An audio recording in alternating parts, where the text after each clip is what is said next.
Guys, and welcome to an update to Dream Mirror. Now, the last set we got this like cool support for like generic like Fiends, so we lose the Dust Dark, and honestly it fits pretty well into Dream Mirrors, and so I figured I wanted to update Dream Mirrors with it, because honestly I really don't update Dream Mirrors, because honestly give us some more support for Dream Mirrors, Konami. It'd be kind of dope. But yeah, without further ado, let's just jump right in.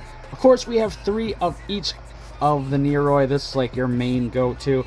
Now, the whole gimmick with Dream Mirrors is that they tag each other out depending on what field spell you have stay out. So some effects are triggered if you have the Joy, some are triggered if you have the Terror, so it all depends. So basically the whole gimmick is to bounce back and forth.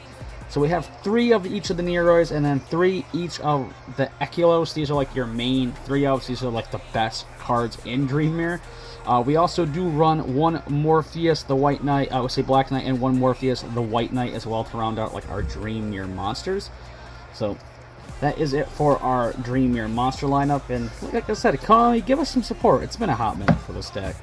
Then of course the field spells, 3 Terror, which I think is the best one because of all the monsters, Terror has the better effects that are triggered off of them, and of course you do have the Joy.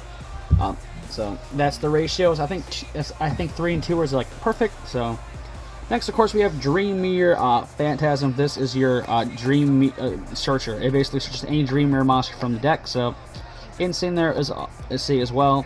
So, and also if you have Dream Mirror of Joy in the field spell, you get 500 attack and defense. And if Terror's in the field spell, all monster opponent controls lose 500. So it's kind of like whatever. It's mostly just your Rhoda. So, and of course you do have your Dream Mirror of Chaos, which is your fusion card. So. And you have 1 Dream Mirror Hypogenia. This allows you to search, let's say 1 Joy or 1 Terror from the deck, and just place it in the field zone. So it's a way to get access more into your field spell switch. This deck is very reliant on field spells. Next, for the aforementioned engine I mentioned, Bayou the Dawn's Light, pretty cool. It acts as an extender and also a searcher for Mutiny in the Sky, which is a fusion to help you go into your fusion plays. So it's pretty cool that way. Like, this engine's pretty neat. I think it has its place into like a little, say a lot of these niche like Fiend-alike decks. Some power spells, 1 for 1, Called by the Grave and Terraforming. These are like the main cards you really want to like of course hand traps, field spells, and then of course 1 for 1 because Icaros is a level 1, so you can just tune her out from the deck quickly. I wanted to keep with the theme, so I wanted to run Stained Glass of Light and Dark. If you have a fairy, so if you have either a fairy or a fiend, you can apply these effects in order. So if you have both out, you get both effects, so I think it's pretty cool. If you have a fairy mode, that's the one we really want, is you draw 3 and then you place 2 cards say from your hand at the bottom of the deck in any order. So it's a way to basically just refresh your hand, which you desperately need in this deck. Obviously, if you don't want to run this, you can run Extravagance or something else, but I wanted to keep with the theme, and honestly, this card's pretty dope. Also, if you have a Fiend, let's say your opponent draws a card, and then they have to discard a card, and then if they still have cards in their hand, they discard again. So it's basically a -1 to your opponent, so it's pretty cool, but you do gotta give them a draw, so it's kind of like that. Supporting engines, I still think the Bystials are pretty good with this deck. 3 bodies on board, so say 3 Lebellion, 1 Druid Worm, 1 Magnuma, and 1 Baldrake. Just a standard Bystial lineup, nothing like crazy with it. Then hand traps, you can I still run out of space, but you basically can run any hand traps you want. Except for this deck in particular, Ash, Droll are really good. Nibiru, if you really want it. If you don't want to run the Bystials, you can run more hand traps, but 2 Ash, 2 Droll is what I'm running. Now onto the extra deck. Links, first off, of course, say level 1 monsters, we can make Anima, it's annoying. Cross Sheep, just to get a free extension if you have a fusion monster point to the zone, is pretty dope, so it's always good there. 1 Lina and 1 Dark, because obvious. 1 IP and 1 SP, because these are just god cards, those cards are nuts.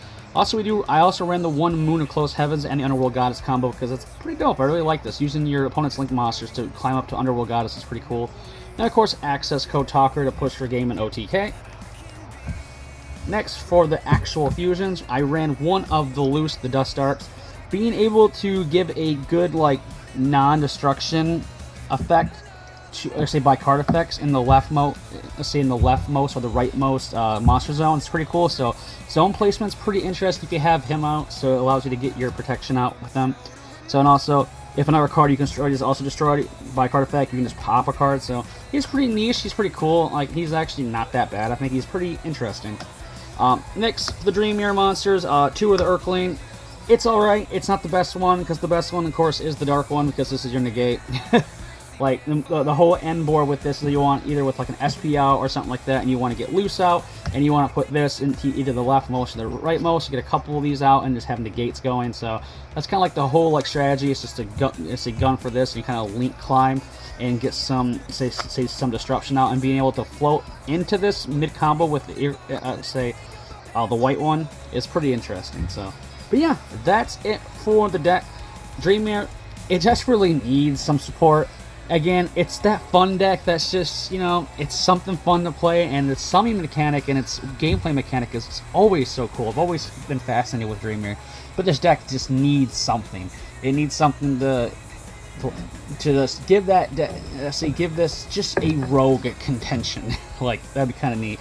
But that's it for the profile. Hope you guys enjoyed the video. If you guys did, leave a like, comment, and subscribe like always, and I'll see you guys on the next one. Peace.